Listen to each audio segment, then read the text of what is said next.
Hi, everyone. Welcome to day 6 of Hack the Orb presentations. We've got 2 more presentations for you today. This is actually the last day of live presentations. As a reminder, all of our previous presentations over the last week have been recorded. Please go back and take a look at them. You can watch them on 2x speed if you need. We've had a lot of great ones over the course of the week and gone through a bunch of aspects of the Chainlink and Agoric systems. Today, we've got 2 more for you. Dean Tribble is coming back on right now to give a talk on how to design DeFi governance and voting. And then later, Michael Fig will come on to talk about how to deploy your app to our testnet. So as always, please remember to join our Discord, engage with us there. You can ask questions live in YouTube right now, or if you're watching this asynchronously, please send questions into Discord. And with that, I'm going to bring Dean on. Good morning. Good morning, everyone, and thank you for joining us here. I'm Dean Tribble, CEO, as Roland said, and I'm going to talk to you about governance in general and governance on the Agoric system and pluggable governance for DeFi. So first, questions. Please take your questions to YouTube live. I'll be able to see those quickly, or go to Discord. If you haven't signed up for Discord, absolutely please go there and post your questions there. I know there's a long tail of people watching this in the future. We will be happy to talk to you about this anytime you bring questions to us. So I look forward to seeing your comments and questions. Okay, so first, our agenda. Let's vote. Everyone who wants to hear about governance, please raise your hand. Okay, I guess that doesn't really work in this context. I will pretend you all voted. The nice thing is I'm going to do my agenda whether you voted or not. So we'll introduce some concepts on governance and about Agoric, look at some code samples, and then come back and wrap up on how all of those pull together. And then hopefully you'll go off and build pieces that build applications in the hackathon that use this stuff. Okay. Now, aren't you glad you voted because you got the agenda you were looking for, right? So what is governance?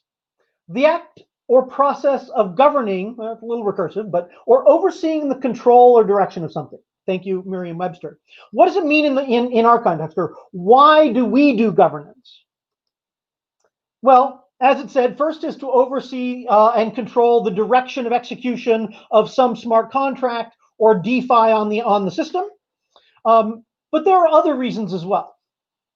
Learn the sentiment of the participants. One of the things that the Cosmos ecosystem, for example, has is it has very rich governance that measures that sentiment before the validators go off and do what the validators are going to do, but guided by that sentiment. That means they can, they can look at things and go, yeah, wow, yes, there's 51%, but we should do better than merely 51%. We should have 80% of the people really excited about the change we're about to make. Let's keep thinking, right? Learning that sentiment is hugely valuable. Generally, that's a social thing, not something that shows up on smart contracts. Or signal virtues to the customer, right? I mean, you were happy that I asked for a vote at the beginning, right? I mean, work there. That turns out to actually be important because it's a part of engagement and it relates to that learning the sentiment or giving people some hand in control that is a virtue, and having the explicit and visible governance signals that to the world and helps them understand where you fit in their overall scheme of things. And then finally, all of that leads to increasing the engagement with the community. Those are all valuable. The important thing is governance long predates blockchain, and it's valuable to not sort of always reinvent the wheel there, but actually tap into some of the long history. Well, 1656, that was a few years ago. 1689, still older than me, right? And, some of them not so friendly, but important to governance. So there's a lot of these things, whether it is, how do you do a democracy, or what were the corporate governance failures in the Enron scandal, or what in the Prince are people likely to do that you really don't want to have? All of these things. Hayek was a big inspiration to our large-scale economic model and how we compose large-scale systems out of small contracts. And finally, recently, as recently as a couple of weeks ago, when I was first talking about governance, there was a long tweet storm by Elad Verben about how, straight voting on lots of little parameters isn't actually an effective structure for governance for smart contracts, and you'd really like something that was a little more executive, that some set of executives could make decisions for a system, and the people that had tokens would be helping to determine what that executive function was and who was going to execute it and what their accountability was. Those are all really valuable ideas. The key thing is that governance is still evolving. There's a bunch of good ideas. We know there are some not so good ideas that we would like to protect against or prevent, but we need to understand. And as we build these systems, there's clearly a richness, hundreds of years of people thinking hard about this because it mattered. And as we're building systems that matter, that control billions of dollars, all of those issues come up. We should really be in a position to both tap into that historical knowledge and also evolve it quickly for our unique circumstance of online smart contracts that can really enforce certain cooperation arrangements between parties. And that's what we're going to talk about a bunch here. Okay. So let me say just a little bit about Agoric for the tail of users that haven't seen the other talks in this conference. We are focused right now on DeFi, but it is a general purpose platform. But our focus really is accelerating DeFi development. And we do that by enabling this composition and pluggability. So it's a layer 1 public blockchain, will come out in 2021. We start with the fast finality of Tendermint, battle-tested consensus model, though we're largely agnostic and will be able to evolve forward as improvements are made. We have predictable gas economics, which I'm not going to go into here. A familiar programming model, so you can build smart contracts in JavaScript, and many of you here in the hackathon are indeed building smart contracts in JavaScript, in a secure version of JavaScript, where the model of separating things into objects gives a bunch of advantages, particularly around compositionality and around risk partitioning. So what do I mean by that? 15 years ago, there was a JavaScript, and experts could do some cool things in user interfaces, and we were starting to get a little bit of interactivity and some smart applications and that sort of thing. But React a few years ago came out, and with it, or Vue or Svelte or any number of different object frameworks, beginning developers in a month or two can make vastly superior, more safer, more powerful, more responsive, working on more platforms, whizzier graphics, all those things than experts could 15 years ago. And that's because they're able to build using components that those same experts produce to capture their knowledge into some object that's reusable. And that's not copy the code, deeply understand it, muck with it a little bit and hope you didn't break it and glom it all together, which is the code copying, remixing that you currently see in the Ethereum space. That's grab a component, add some parameters, and use it as is. And it turns out measurements show that for most web applications, this is on GitHub, 97% of the code comes from components that were brought in and used with mere parameterization, instantiated in various ways and plugged together. And it's 3%, which is your comparative advantage, the value you bring to deliver an app that has the part that you want to focus on. And it's important that we get to the point in smart contracts and in the world of DeFi that we're not having to build everything from scratch, but it can instead build on top of other components. Now, it's also important that not be done by this source code remixing. Very exciting that Uni came out with a token where they were able to take this whole rapid development is they were able to go from years of development, for even months, down to weeks of development, where they took the compound governance token, combined it with Uniswap to produce a governance token for Uniswap that had a lot of value for people. That worked great, but that worked great because it was a special circumstance, right? The governance contract happened to be exactly what they needed. They had expert knowledge from behind the scenes of exactly how it worked and exactly how it needed to be glued very carefully together. And so they could safely make what few changes they needed to fit it all in. And that was a great success. The problem is, it's not always a great success. When you work that way, they had a lot of advantages. Other folks, dforces lendf.me, did the same thing. They took the compound source code, they took their application, they put it together, they deployed something, and the impedance mismatch there, as a result, they lost $25 million in minutes with no recourse, right? These are, the 50-50 is not a great number for success versus losing a lot of money, right? That's not the way to be able to rapidly compose and produce new abstractions, new applications, leveraging the value that other people created. Much better would be able to take a governance module, parameterize it with a few things, and plug it together directly, so that this separate governance contract would in fact have the same behavior, would validate its same security audits, would be predictable, and people would understand it, and it would solve your problems. We're going to talk about how to do that. And then finally, the Agoric platform is built for DeFi, where it has the DeFi elements all the way through. So several of the reusable components that I'll talk about in a few minutes are integral to the system, from the bottom to the top. And we'll talk a little bit about that, including simple composition of both financial components and governance components. Okay.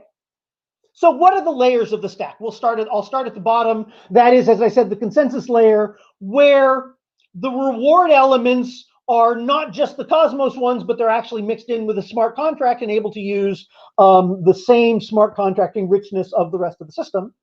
Above that is the Agoric swing set, the Agoric VM environment that allows us to, on the same platform, execute in safe compartments smart contracts written in JavaScript, all securely communicating with each other, and also securely communicating with machines that are part of this Agoric distributed ecosystem, machines offline that are either running your wallet or running an application service in the cloud, and they get to communicate with the same JavaScript asynchronous messaging communication architecture that literally millions of programmers are familiar with in one form or another in the JavaScript ecosystem. And then now that's the language level. Above that, everything is just written in familiar programming language, right? In this JavaScript environment. So ERTP, the Electronic Rights Transfer Protocol, is a set of APIs for talking about digital assets, a set of APIs for talking about accounts, purses, payments, transfers, all those sorts of things. I'll show some of those. NFTs, fungible tokens, whatever it is. And on top of which people can build the rest of the dApps they want to be able to build. Those are sort of the starting pieces, like React's components and render functions. Zoe is then the framework for actually deploying smart contracts into and enabling nice coordination and cooperation. Whoops. And then finally, above that, we build user-defined Legos. So user-defined dApps and contracts, including their Legos. So the ERTP Legos, and there are Legos throughout the whole system. Purses, payments, fungible tokens are an ERTP, as is a faucet. That like a few days ago, Kate showed the implementation of a faucet abstraction that you can get fungible tokens, and an NFT sales abstraction that showed the use of NFTs almost as easily. And so those are all parts of sort of the basic toolkit on which then are built richer ones. So atomic swap, simple exchange, which is an order book, auctions, automated market makers, all of those are able to work across any of the set of digital assets that were created, fungible and non-fungible. They're able to use those inside, so I can have an automated market maker in terms of my newly defined liquidity token or governance token or whatever, turn around and be able to sell it and so forth. On the right column, there are additional ones that are, I won't say they're advanced ones, but they're not as familiar. So a covered call abstraction lets you provide to someone the right to buy my underlying asset, whether it's a non-fungible token, a baseball card, access to an auction, or just remoted atoms from the Cosmos Hub. I can give you the right to buy that for a particular price. And then we use that inside the OTC desk, so that right to buy it is now represented as a quote in the over-the-counter trading desk application, Dapp. Call spreads, there was a presentation on earlier this week on how to use call spreads to achieve many of the kinds of derivative abstractions like puts, calls, spreads, binaries, prediction markets, and so forth, using this same underlying DeFi parameterized in just a few ways. The loan contract I'll talk a little bit more about, and of course, voting is a reusable abstraction.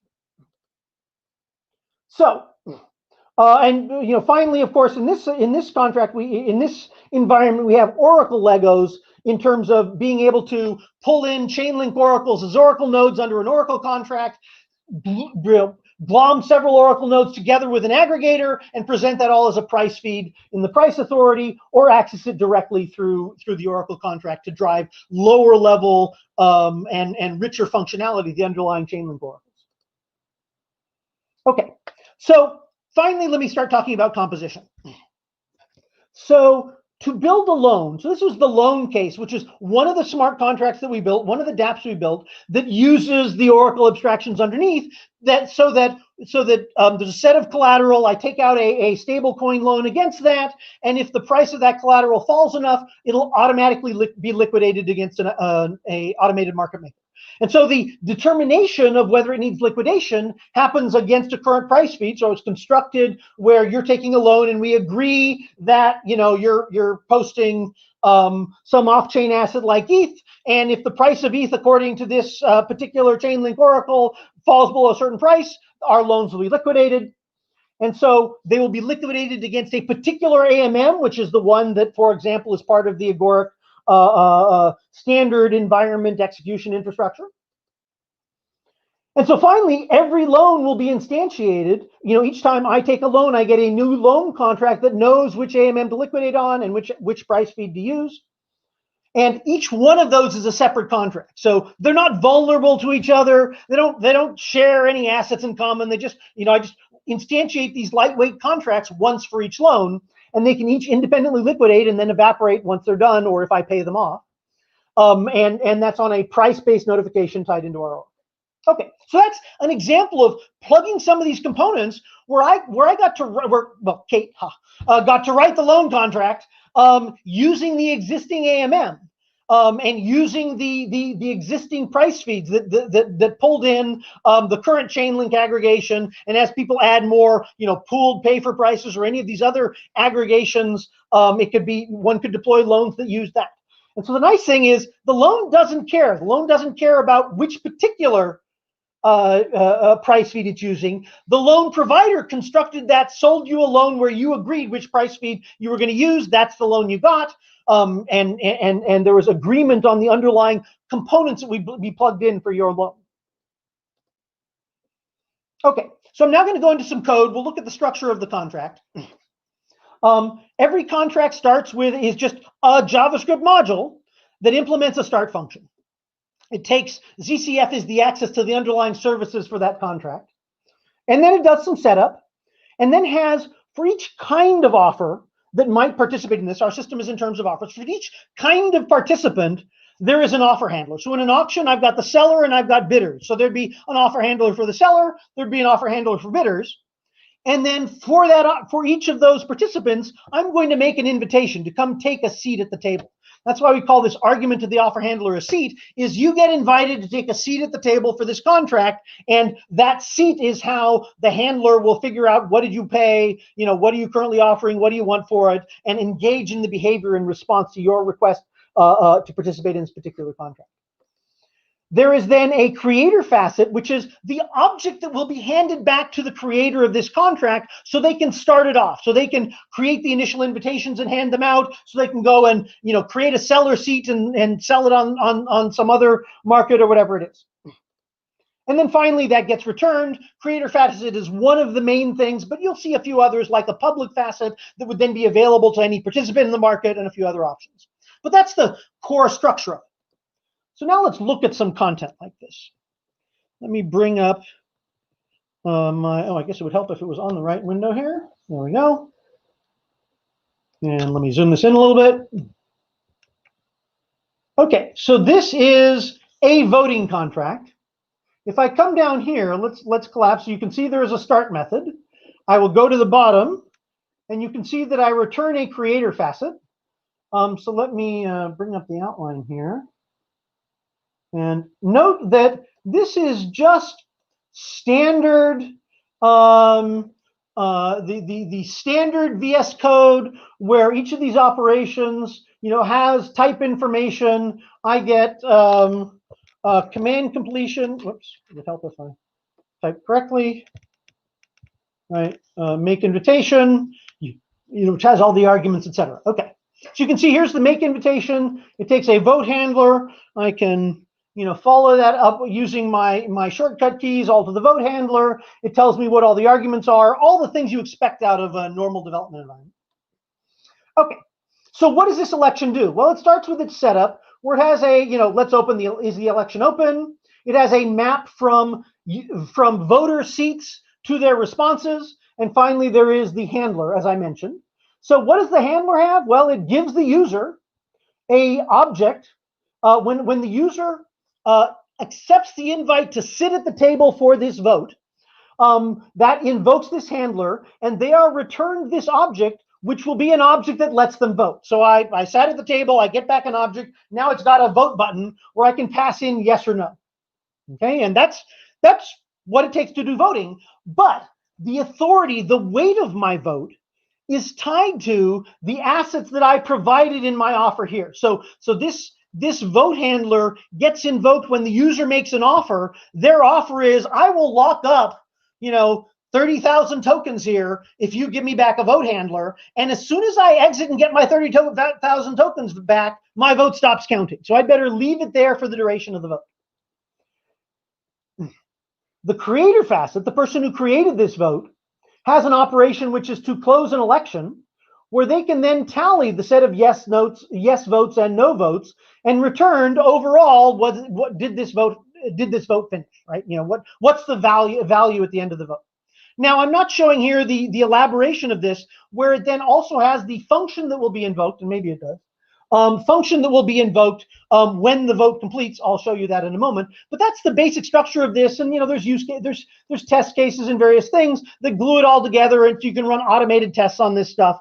And that's how we build components and how we have reusable components. Now let me show a little bit about how we would use this in the system. So that's just our quick flash of real code, and that's the simplest voting contract we can have. Let's talk about where we go from here. So that baked in a couple of key choices there. And I believe, by the way, my talk will run a little long, so I apologize, but I think it's worth hitting all of these points rather than rushing it here. So that, so first is what is the voting authority? In this particular case, on what basis do you vote? Here, it escrowed tokens, it escrowed collateral, and that would be whatever that vote was constructed to require. It's not just that I stuck random tokens in. That vote had a particular underlying asset that it was looking for that is the thing that you would escrow in the offer. And so I present those tokens, and that's escrowed with the vote.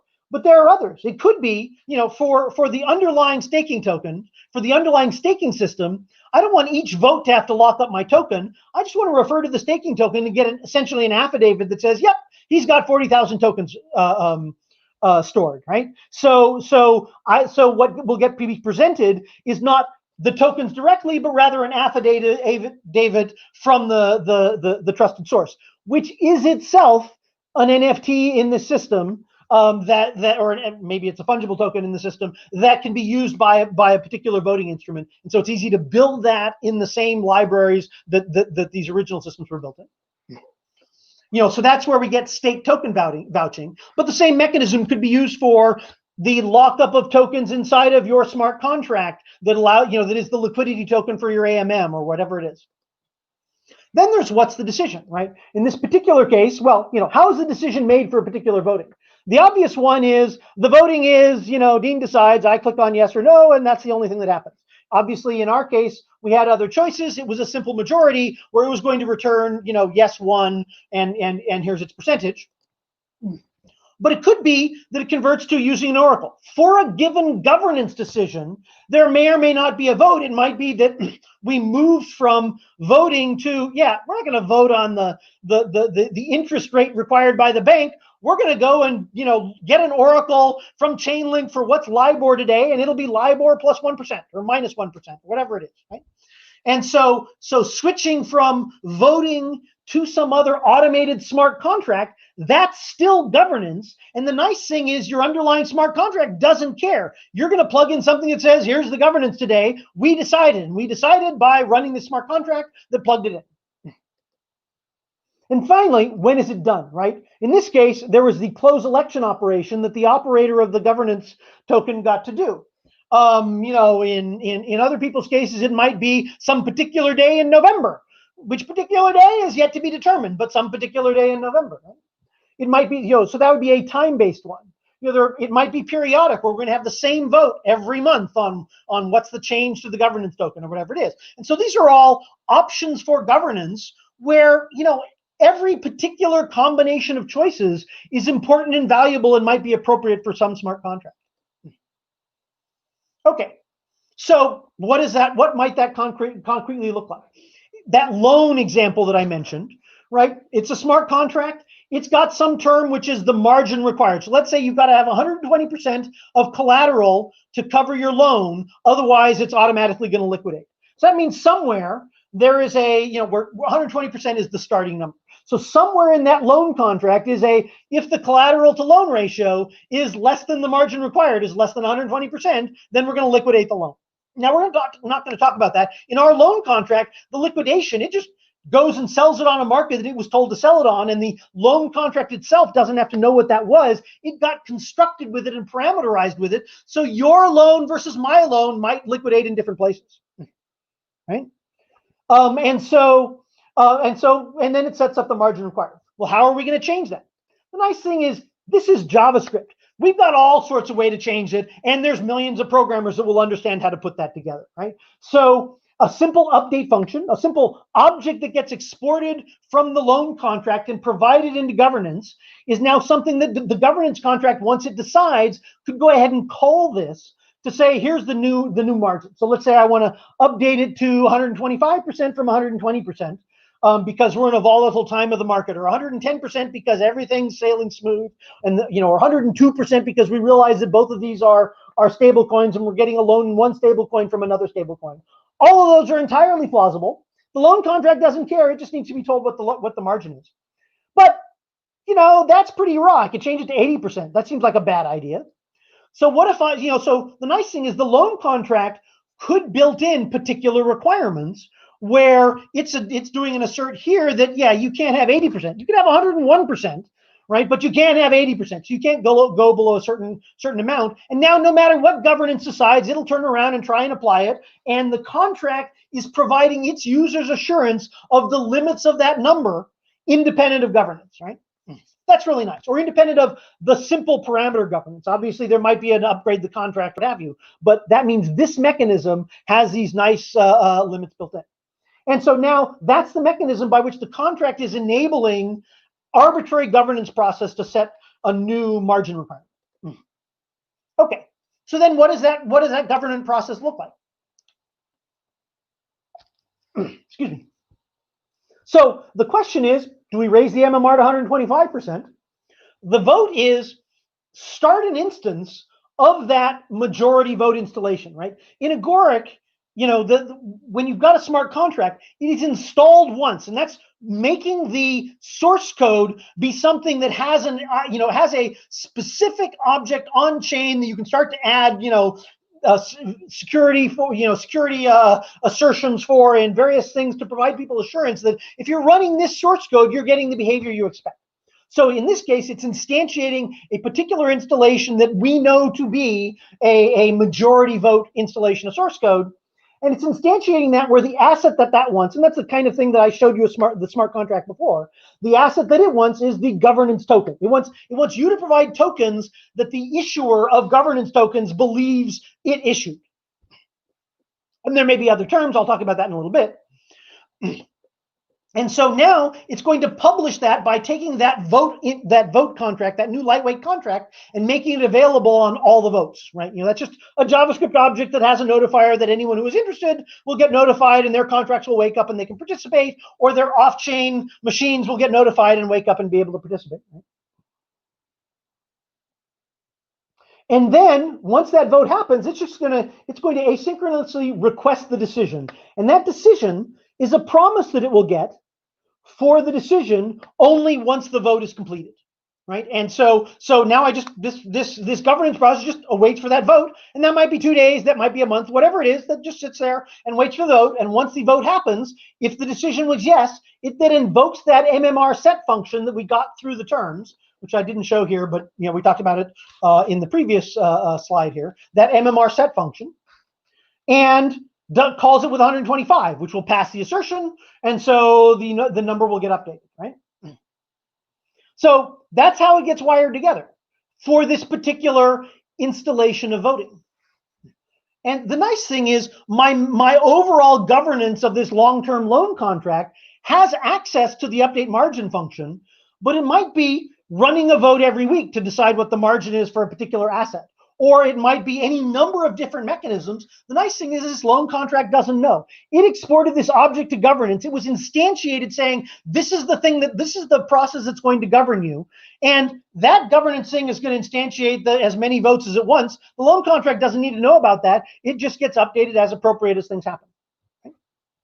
And that's where pluggable mechanisms start to come in, where any one of these might be, right now we're voting based on majority. The governance process then decides it wants to use a different process, supermajority, an electorate, whatever it is.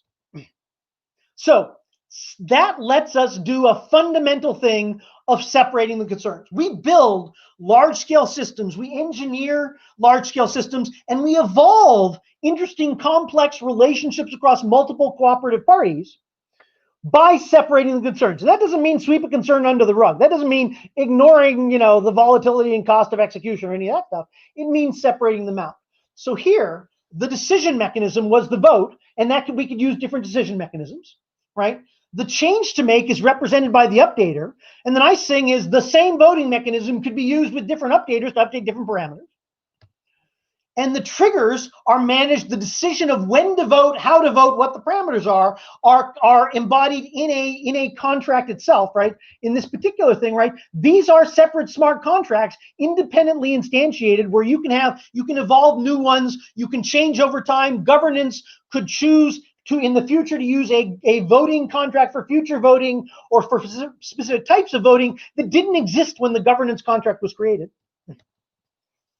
And so you really get to put these different concerns in different contracts such that you can evolve them over time or plug together different arrangements for different purposes. So a lot of that then brings you to that whole meta governance thing, where the policy and process for a decision could change over time, where we go from directly voting on parameters to changing the governance so we're voting on a DAO that will drive it, and that DAO is funded by some other token. Or moving from the dictator decides, or a set of small multi-sig keys decide, to transitioning to a DAO or to a committee and extending that multi-sig. So that's that changing of that decision mechanism, and change the triggers, right? We can go from voting every week on a periodic basis to voting when the market changes just enough. And that can all be automated in the governance contract, where it sets up, and originally it's got a periodic clock, and now it's watching, the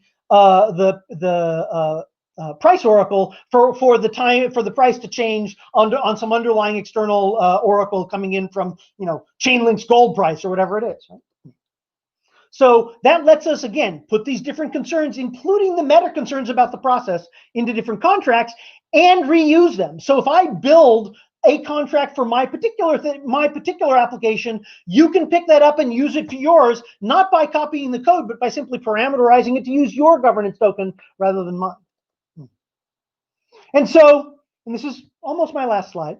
So what that really means is, it's not that one size fits all, it's that one size fits many. That's what reuse is all about, right? Where many of the policies that I talked about, many of the strategies are reusable, and especially the ones that we will be building for the agoric economy, governing which currencies will be used in our stablecoin mechanism, governing proposals applied to the chain, staking parameters, staking derivatives parameters, all those kinds of things are affected by governance. All the contracts for governance will be exactly these kinds of plugins that you will be able to use for your smart contracts. All the ones that you build now for the apps that you're building for the hackathon please make sure that they're structured as reusable, because then you can use them, adapt them, replace them in your own contract, and other people can build on what you've got. Having said that, governance is very early, right? We've got innovations all the time. Some of them are a big deal, but we've got a lot more to come as we evolve governance and adapt it to particular purposes, as people come out with new DeFi apps and new dApps that have different governance requirements. It's a very exciting time in governance, and what's important is that you be able to do that in a way that it can evolve quickly. One, if it's built inside your contract, if the loan knew exactly how it was going to be governed, then tomorrow that loan is obsolete and we have to go do a whole new one. Right? Whereas if it's pluggable, I can reuse the same validated, reviewed, battle-tested loan contract with a different governance agreement that with limited control over the parameters of that loan. And therefore, governance must be extensible, right? We're just at the beginning. We've got a lot more to build and a lot more to want to be able to reuse with each other. So as much as we are building governance tokens, we know it's got to evolve, and we know much of the evolution is with developers like yourself, is with the millions of developers out there that we'll gradually attract onto these blockchain systems, because now in our system, they can build with the language they're familiar with and in a model they're familiar with. And so I'm going to be as much a customer of the governance innovation that everyone is enabled to do, as well as obviously the DeFi innovation, as I am a provider. And I'm very excited that we'll be working together on these kinds of things. So thank you very much. And please, help us make DeFi even more exciting and, yeah, a lot less dangerous. Thank you, Dean. So with that, it looks like most questions likely are going to come in over Discord. So happy to engage async. Dean, I'm going to take you down and we will roll straight into the next presentation. Thank you very much. All right. And so we ran a bit over, so I'm going to bring Michael Fig straight on, and he is going to give a talk on how to deploy your Dapp to the testnet. So without further ado, let's bring Michael on. Hi, everybody. I'm a software engineer at Agoric and working mostly on the Chainlink integration recently, but it leads to an interesting question, which is once you've created a Dapp and have it all tested, how are you actually going to get it onto the testnet? So as before, the questions are taken on YouTube Live and Discord. Please ask questions after this presentation. We're all present on Discord and we'll get to you as soon as we can. The agenda for today is we'll talk a bit about Dapp architecture. We'll actually deploy a Dapp to the Hack the Orb testnet. And we'll talk about the next steps, where to go to improve your Dapp and what we really want to do in the future. So dApps are made up of egg solos, browsers, and chains. Oh my. Basically, egg solos are single clients that run off the blockchain. Browsers connect these egg solos with each other over HTTP requests, and the chain itself is using also an Agoric platform, but it's running in a replicated state with different validators. So the wallet is a trusted app on the user's own egg solo, but dApps are basically web UIs that have their own agendas, and the Dapp API servers are a Dapp's public egg solo. So this is confusing, so let's look at a diagram. Basically here we have, in the yellow box, we have the user's private host, their own computer. And in the blue box, we have a Dapp public host, which is a server somewhere on the internet. And in the red box, we have the Agoric chain. So the user's private host has an egg solo, which is the Agoric VM, but it's not running the chain software. It's just connecting to the chain. That's where AgChain Cosmos is running on each of these validators, these multiple validators. And on the chain, we have a deterministic replicated environment where we have Zoe and contracts and other kinds of services provided by the chain. So from the egg solo locally, this is how most of you Dapp developers have been working, is you run Agoric start and it starts up an egg solo for you and a simulated chain. The egg solo you can interact with the wallet UI, which talks to the wallet backend. But when you build up a Dapp, you're actually using a different UI, one that's provided by the Dapp, to talk to your wallet. This is a secure connection. It's specific to the Dapp itself and not the same control that you give with your own wallet UI. So the Dapp UI would be served from the Dapp public host, and the Dapp UI talks to the API on the public host, which uses its own AgSolo to provide access to on-chain contracts that only the Dapp public host can access. So the Dapp UI is basically in between your own AgSolo and the Dapp's AgSolo, and negotiating between them to create offers and to actually enact them using the contracts on the chain. As an aside, the Dapp public host has its own wallet UI for its own wallet that's running on its AgSolo. So this is how the Dapp author could control, say, draining the tokens from the contract, which only it can do, or sending tokens to the contract if it needs to. So the Dapp, or the wallet UI, basically runs on an AgSolo, and it allows you to enable or disable connections from dApps, and approve or decline proposals, and manage pet names. So pet names are, I'll show you a little bit about that. We talked about it earlier in how to use the wallet. But the untrusted web UIs, they can be anywhere, and they usually want your money. Sometimes they just want to give you something, but usually they're providing some service where they get paid. And you use your own wallet to control what access they have and to manage the proposals. Finally, the Dapp API server is a publicly accessible AgSolo that provides HTTP or WebSocket services. It's the backend for the Dapp UI frontend. And it usually has privileged access to the deploy contract. Just like any other backend with privileged access to a database, it provides only the operations that it allows publicly. So it limits the authority that the Dapp has, the Dapp UI has, by giving it only what it needs and not just whatever it wants to request.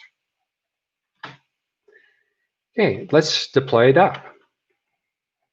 So because this is working on the actual testnet, I recorded this in advance, and basically I just want to show you the steps that we go through. We'll talk later about latency and how we can improve it. So this is the starting situation where we just have some terminals open to the Dapp that we're actually running in. And let's see how it goes. So we want to first compile the Ag Cosmos helper backend. So this is part of the Agoric SDK. Currently, the client for the testnet is partially written in Golang, so we need to run a make command in order to compile it. So I'm just going to fast forward through here.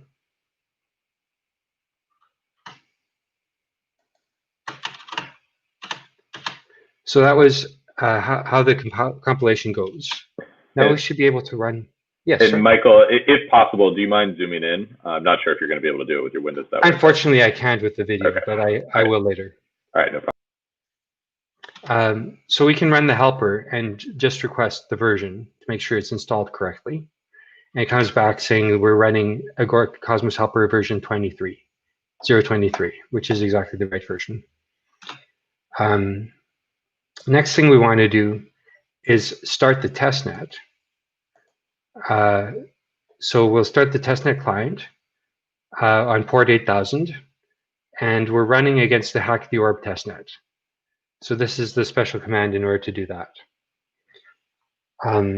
Then we start it off, and basically it gets going, just like running Agoric start without any arguments, except this time it gets some network config and actually sets the chain up.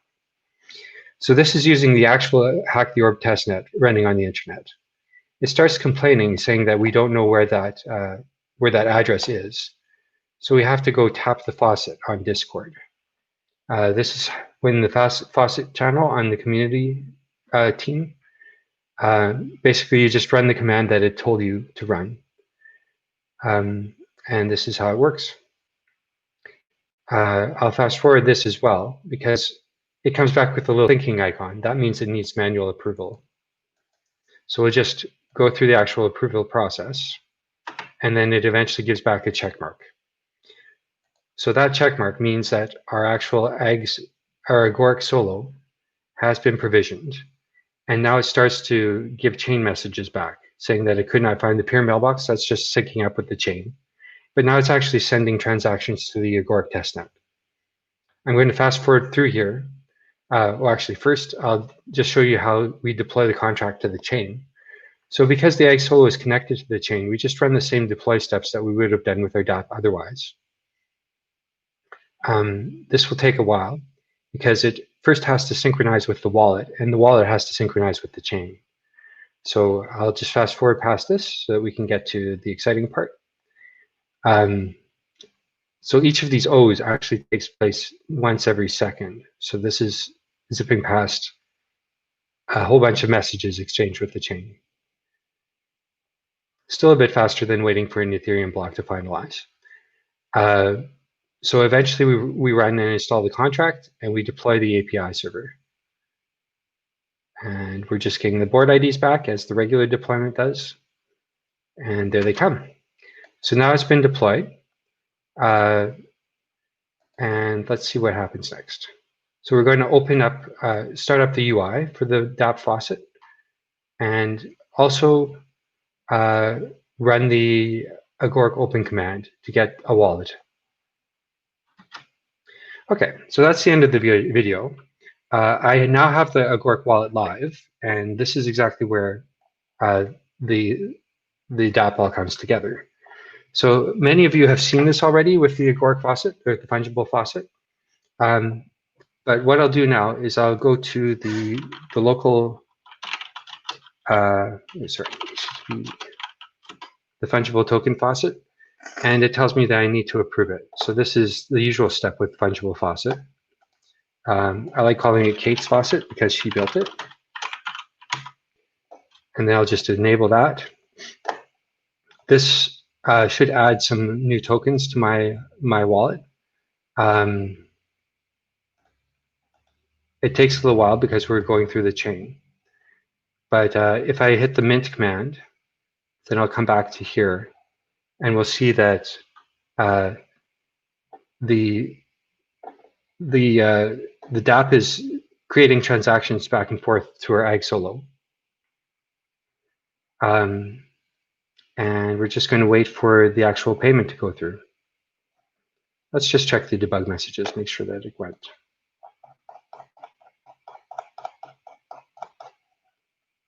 Very bottom. Okay, so we did.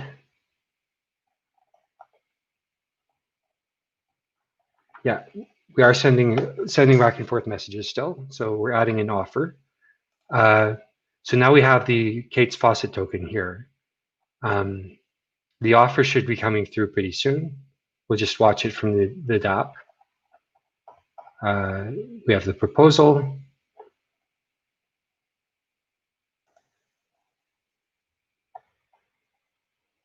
As I said, we'll be talking about latency later. I'm just waiting for this proposal to go through. Okay, the Zoe invitation has gone through. So this is the Dapp API server sending an invitation to Zoe, to our contract. And then pretty soon this will be cashed in for the actual invite.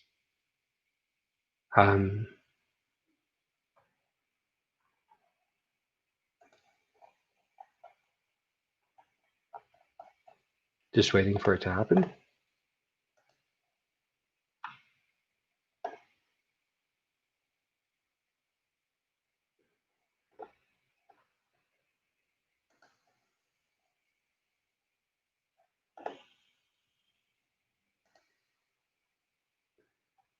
Not sure why it's not going through. Let me try another one.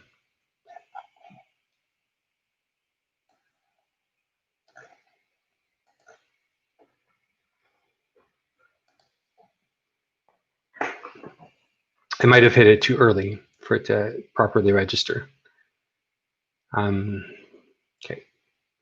So here should come another invite.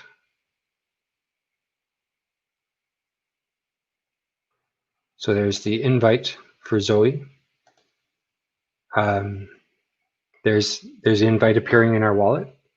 It gets transferred to our invite purse should show up here as the second invite. Yeah, and then it should result in an offer.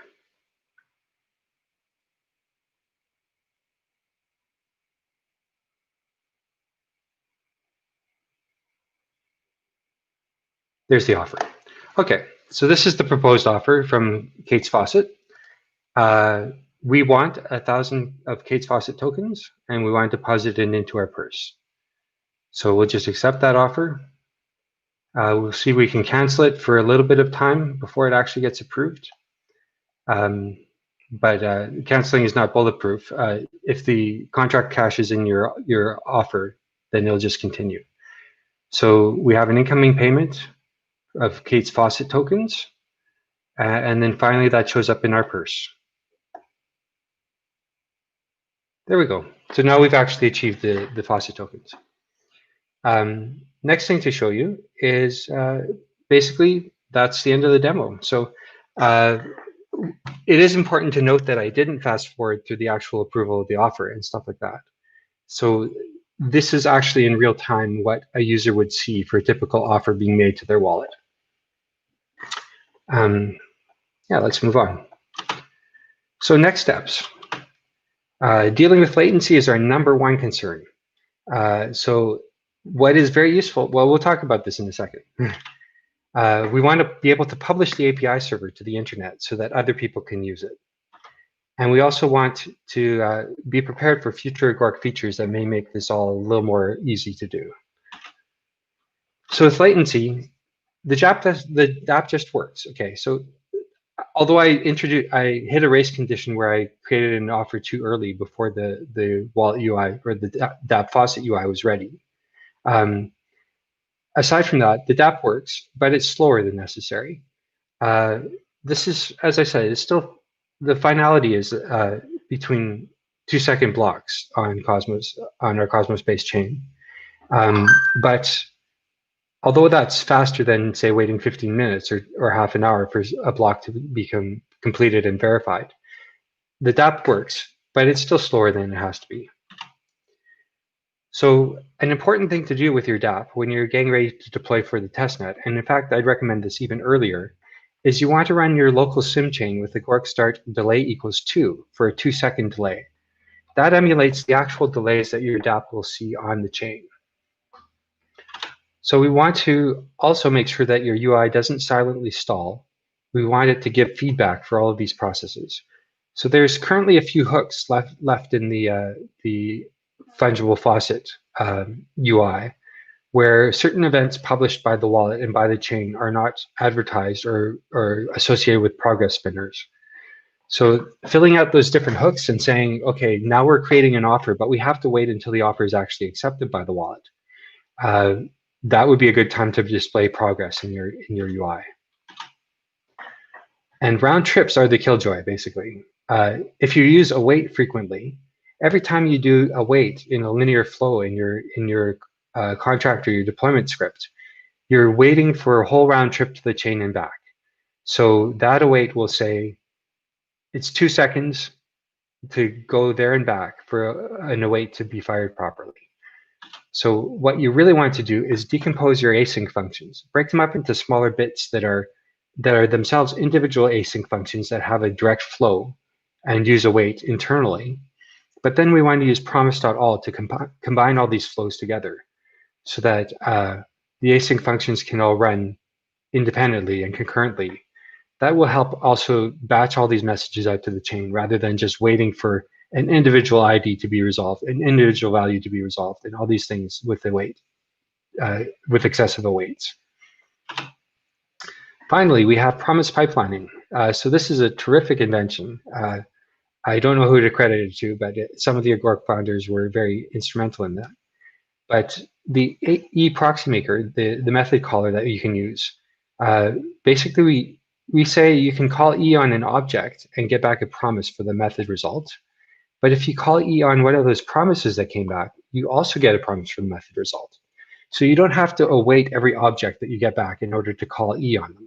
You can just call E on the promise that you got back.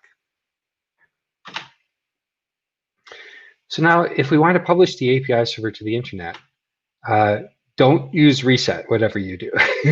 So after you've actually deployed to the testnet with the agoric start testnet, as we used before, you want to just keep that state and use it over and over again. So don't use agoric start reset testnet, just use agoric start testnet without the reset. So you want to install the agoric SDK and the CLI on your server, just as the getting started dApps. But now you want to transfer your whole Dapp directory, including the egg state directory. So transfer that to your server, and it will be able to pick up exactly where you left off when you had first deployed to the testnet. The next thing is more of a DevOps issue, is you want to provide an HTTPS or WebSocket reverse proxy in front of your Dapp. So your Dapp has a localhost 8000 API exposed, and the /API is a convention for the parts of the Dapp that are publicly, could be publicly accessible. So you don't want to expose all of localhost 8000 to the public. You just want to expose the API subpath and anything below it. Also, you want to set the API URL in your UI directory before you publish it to the internet. That way, rather than using localhost 8000 directly, which won't work on your user's machine who runs your UI, this changing the API URL to your public HTTPS URL is basically what you want to do. So that way the UI can be used by anybody else who downloads your app, your Dapp, but will reference the on-chain or the public instance of your API server. Some agoric features that we can look forward to is, first of all, we want to use Cosm.js to replace the dependency on Golang. So Cosm.js is a great library that's currently being developed for the Stargate release of the Cosmos, which allows a JavaScript client to fully have a light client and to manage keys. So the only reason we had to compile that Golang dependency before is because it was the simplest way of getting an interface between a JavaScript program and just run a program to submit transactions or to receive transactions from the chain. So Cosm.js will make this possible to do entirely in place. Another thing that's coming up is the rendezvous service. So right now it's a little bit convoluted to get an invitation from the API server into the wallet and then use it. You notice that it showed up in our invite purse, and then we had to create the offer with the invite and then use it again. So the rendezvous service will basically allow your Dapp UI to request the API server to connect directly to the wallet, the user's wallet. And this is not, again, this is not a privileged connection to the wallet. This is a Dapp connection only. So that Dapp will be able to submit offers on behalf of the Dapp API. And the API server can generate its invitation and send it directly to the user's wallet. Also, we want to provide basic components for a bunch of different UI frameworks to use remote OCAPs directly. Some of our sample dApps use a WebSocket API to talk to the Dapp backend, and also use the same WebSocket API to talk to the wallet.